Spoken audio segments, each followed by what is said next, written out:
ہمارے والد صاحب فرمایا کرتے تھے خطیب کے لیے مخلص ہونا ضروری ہے، ٹھیک ہے، اور ہمیشہ فرماتے تھے کہ میں نے خطابت عبادت سمجھ کے کی ہے، ٹھیک، تجارت سمجھ کے نہیں کی۔ تو آپ دیکھیں آج کل موجودہ دور میں جو خطیب حضرات ہیں، اللہ تعالیٰ سب کو سلامت رکھیں، مگر قحط الرجال ہے، اور خطیب حضرات تجارت کو سامنے رکھتے ہوئے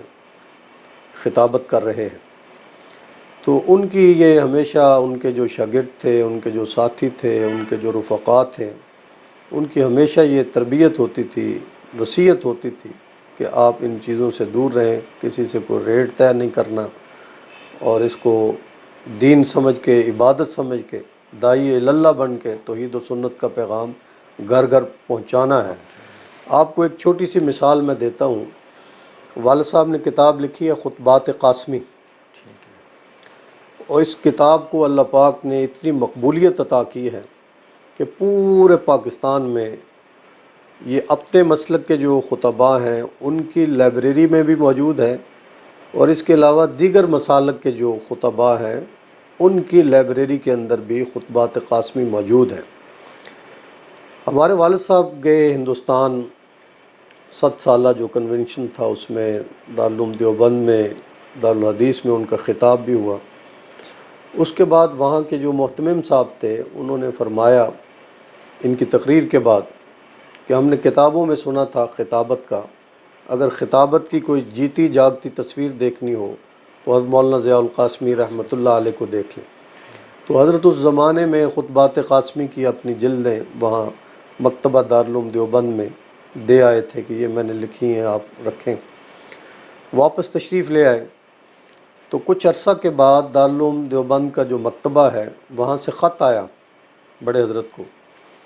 کہ ہم نے یہاں مشورہ کیا ہے دارالعلوم دیوبند کے مکتبے نے کہ آپ کی خطبات قاسمی کو ہندوستان میں شائع کر کے ہم اس کو یہاں اپنے مکتبے کا حصہ بنانا چاہتے ہیں، تو آپ اس کی رائلٹی کیا لیں گے؟ تو حضرت نے جب وہ خط پڑھا تو واپسی ان کو خط لکھا مکتبہ دارالعلوم دیوبند کو ہندوستان میں کہ میرے لیے یہی سب سے بڑا اعزاز ہے کہ میری کتاب، ہمارا مادر علمی روحانی مرکز دارالعلوم دیوبند میری کتاب شائع کر رہا ہے، یہی میرے لیے بہت بڑا اعزاز ہے اور یہی میری رائلٹی ہے، تو لہٰذا میں آپ سے کچھ نہیں لینا چاہتا اور آپ کو اجازت ہے آپ اس کی اشاعت کریں۔ تو اس کا رزلٹ دیکھیں کہ ہندوستان کے علماء ہمیں ہمیشہ بیرونی دنیا میں، سعودی عرب میں، افریقہ میں یا برطانیہ میں ہمیں اتفاق ہوتا ہے کانفرنسوں میں جانے کا، تو ہندوستان کے علماء ملتے ہیں تو وہ کہتے ہیں جی کہ جب ہمارے ہاں تقریری مقابلہ ہوتا ہے مدارس میں تو ہم اپنے طلباء کو خطبات قاسمی تحفے میں دیتے ہیں، انعام میں دیتے ہیں جو اچھی تقریر کرتا ہے۔ تو اللہ تعالیٰ نے اس کو مقبولیت خطبات قاسمی کو یہاں بھی دی، ہندوستان میں دی، بیرونی دنیا میں دی، اور یہ اسی کا نتیجہ ہے کہ وہ اللہ کے ساتھ مخلص تھے، خطابت میں مخلص تھے۔ تو حضرت رحمہ اللہ ہمیشہ فرمایا کرتے تھے خطیب کے لیے دین کے ساتھ مخلص ہونا اور کردار کا صحیح ہونا، گفتار کا صحیح ہونا، اعمال کا صحیح ہونا، اور اس کے ساتھ ساتھ